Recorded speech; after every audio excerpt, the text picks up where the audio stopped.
যে বাংলাদেশটা এখন আমরা দেখছি, এই বাংলাদেশ পেতে ৪৭ থেকে ২৪ পর্যন্ত আমাদেরকে অপেক্ষা করতে হয়েছে। বাংলাদেশকে এই পর্যায়ে আসতে ঢাকা বিশ্ববিদ্যালয়ের মেধাবী ছাত্রনেতা শহীদ আব্দুল মালিক থেকে শুরু করে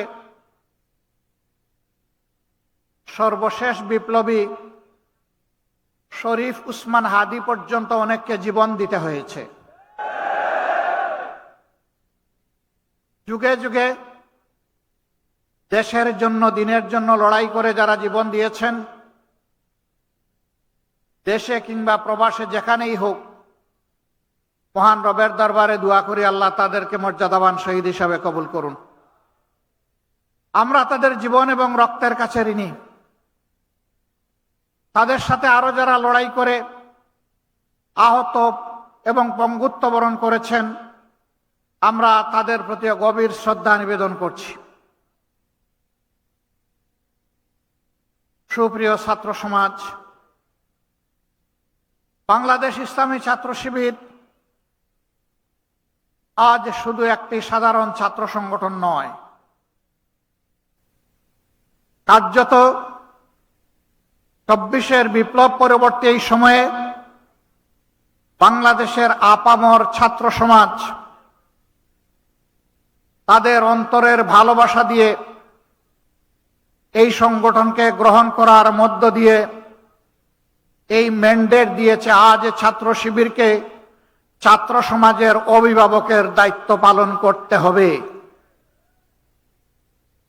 আমাদের প্রতিটি শিক্ষা প্রতিষ্ঠানকে চরিত্র গঠন, নৈতিক শিক্ষা, আধুনিক শিক্ষা এবং গবেষণার উর্বর ক্ষেত্রে পরিণত করতে হবে। দুঃখের বিষয়, ৫৪ বছর ছাত্রদের হাত থেকে কলম কেড়ে নেওয়া হয়েছিল। কোমলমতি ছাত্রদেরকে বিভ্রান্ত করে তাদের হাতে অস্ত্র তুলে দেওয়া হয়েছিল। শিক্ষা প্রতিষ্ঠানগুলো মিনি ক্যান্টনমেন্টে পরিণত হয়েছিল। আমাদের মেয়েদের ইজ্জতের কোনো গ্যারান্টি ছিল না, ছাত্রদের জীবনের কোনো গ্যারান্টি ছিল না, তাদের ক্যারিয়ারের কোনো গ্যারান্টি ছিল না। তাদেরকে এই সমস্ত শিক্ষা প্রতিষ্ঠানে পাঠিয়ে মা বাবা সবসময় উদ্বেগ উৎকণ্ঠায় থাকতেন। সেই কালো অধ্যায় আজকে বিদায় নিতে শুরু করেছে, কিন্তু কালো ছায়া এখনো জাতির উপর থেকে যায়নি। এই কালো ছায়াকে খতম করা পর্যন্ত আমাদের লড়াই, ছাত্র শিবিরের লড়াই অব্যাহত রাখতে হবে। আর যাতে শিক্ষা প্রতিষ্ঠানে কলমের বদলে অস্ত্র হাতে না উঠে, মাদকের বোতল হাতে না উঠে, মেয়েদের নিয়ে কোনো ধরনের বাড়াবাড়ি করা না হয়, আমাদের মায়েরা মেয়েরা শান্তি এবং নিরাপত্তার সাথে তারা যাতে লেখাপড়া করতে পারে, প্রতিটি ছাত্র যাতে তার মেধা বিকাশের জন্য উৎসাহ নিয়ে ঝাঁপিয়ে পড়তে পারে, সেই পরিবেশ সৃষ্টি করার প্রধান দায়িত্ব আজকে ইসলামী ছাত্র শিবিরের উপর অর্পিত হয়েছে। আর ছাত্র শিবিরের জন্ম হয়েছে এই জন্যে যে এরা জাতিকে চরিত্রবান, দেশপ্রেমিক, মেধাবী, আগামী দিনের নাগরিক এবং কারিগর তৈরি করে জাতিকে উপহার দেবে। আগামী দিনের দায়িত্ব নেওয়ার জন্য এই ছাত্র সমাজকে আজকে প্রস্তুতি নিতে হবে। আমরা জীবনের একটা পর্যায়ে চলে এসেছি, আমরা যা পেরেছি লড়াই করেছি, বাকি লড়াইয়ের এই রুমাল, এই রিলে রেসের শেষ ডেস্টিনেশন পর্যন্ত শক্ত করে হাতে ধরে সামনের দিকে তোমাকে দৌড়াতে হবে। তুমি সেই ছাত্র শিবির। আজ ছাত্র শিবিরের কাছ থেকে মানুষ যদি হতাশ হয়, যাওয়ার বিকল্প কোনো ঠিকানা এখনো তৈরি হয় নাই।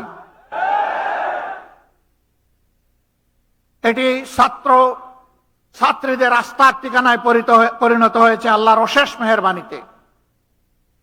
এই সম্মান, এই দায়িত্ব উপলব্ধি করে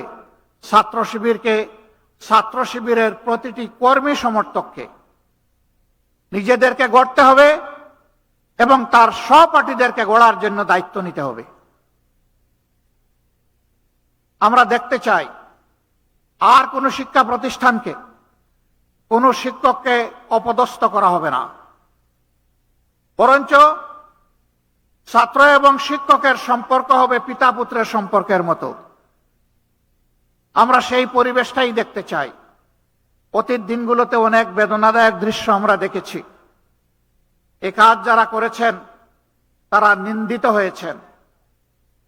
আবার এই কাজের পুনরুত্থান বাংলাদেশের ছাত্র সমাজ বরদাস্ত করবে না। প্রিয় শিবির, তোমাদের কাঁধে অসংখ্য শহীদের লাশ,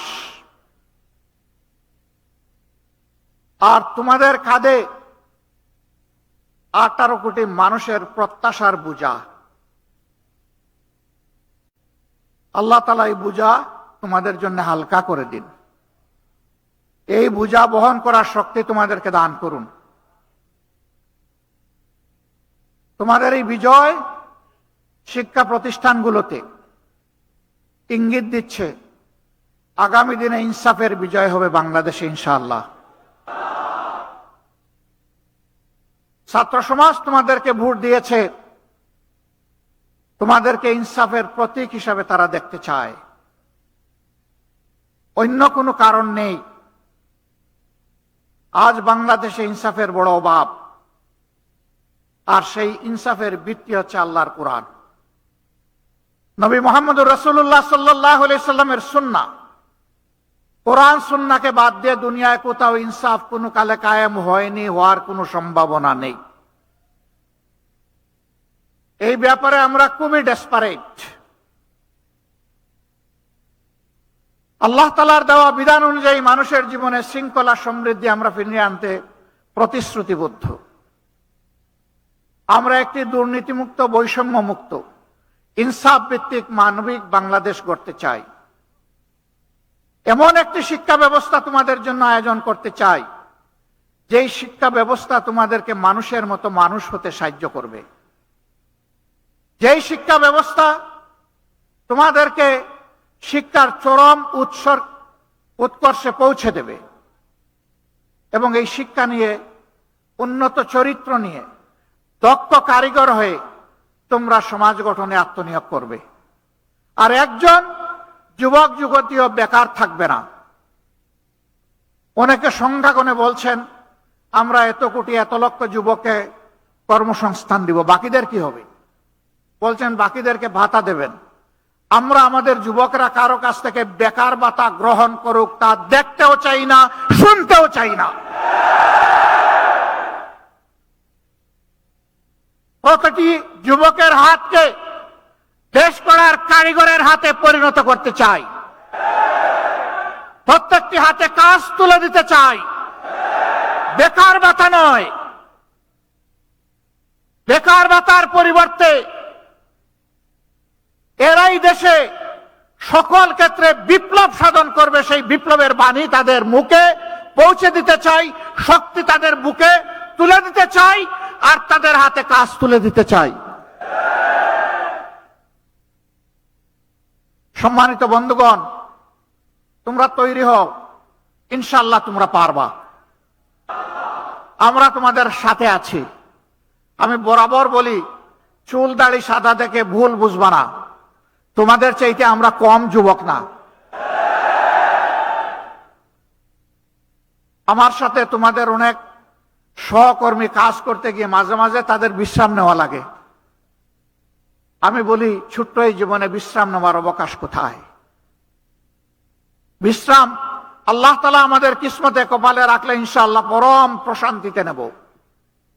কিন্তু এটি এই দুনিয়া নয়, এই দুনিয়া বুকের নয়, এই দুনিয়া ত্যাগের ইনশাআল্লাহ। বাংলাদেশ জামাতে ইসলামী, ইসলামী সংগঠন সমূহ এবং দেশপ্রেমিক অন্যান্য সংগঠনকে সাথে নিয়ে সেই ইনসাফের, ত্যাগের বাংলাদেশ করতে চায়। যারাই আমাদের সাথে আসবেন তাদের প্রতি আমাদের বার্তা স্পষ্ট। নাম্বার 1, আপনি দুর্নীতি করতে পারবেন না, আর কোন দুর্নীতিবাজকে আপনি প্রশ্রয় দেবেন না। নাম্বার 2, সমাজের সকল ক্ষেত্রে সকলের জন্য সমান বিচার নিশ্চিত করা হবে। কোন রাজনীতিবিদ বিচারের দিকে তাকাতে পারবেন না, হস্তক্ষেপ করতে পারবেন না। নাম্বার 3, সকল জঞ্জালের কবর রচনা করার জন্য জনগণ যে সংস্কারের দিকে তাকিয়ে আছে, সেই সংস্কারের সমস্ত সুপারিশমালাকে বাস্তবায়ন করার প্রতিশ্রুতি দিতে হবে। এই 3 প্রতিশ্রুতিতে যারা একমত হবেন, মোস্ট ওয়েলকাম, আসেন আমরা সবাই মিলে দেশ গড়ব ইনশাআল্লাহ। সব ধর্ম, সব দল, সব জাতি মিলে ঐক্যবদ্ধ বাংলাদেশ নিয়ে আমরা সামনে এগিয়ে যাব। সেই ঐক্যবদ্ধ বাংলাদেশ ইনশাআল্লাহ শুধু বাংলাদেশকে রাস্তা দেখাবে না, ইনশাআল্লাহ সেই বাংলাদেশ দুনিয়ার বহু দেশকে রাস্তা দেখাবে ইনশাআল্লাহ। সেই দিনটির অপেক্ষায় আমরা লড়ে যাব। আমরা আমাদের জায়গা থেকে সর্বোচ্চটা দিয়ে যাব। আল্লাহ রাব্বুল আলামিন আমাদেরকে সাহায্য করুন, আল্লাহ রাব্বুল আলামিন আমাদেরকে রহম করুন, এবং আল্লাহ রাব্বুল আলামিন তার নিজের জন্য খালেসভাবে আমাদেরকে কবুল করুন। আজকের এই সম্মেলনে আমাকে এখানে কথা বলার সুযোগ করে দেওয়ার জন্য আরেকবার ইসলামী ছাত্র শিবিরকে অন্তরের অন্তঃস্থল থেকে ধন্যবাদ, গভীর কৃতজ্ঞতা জানিয়ে আমার বক্তব্য এখানেই শেষ করছি। আল্লাহ হাফেজ।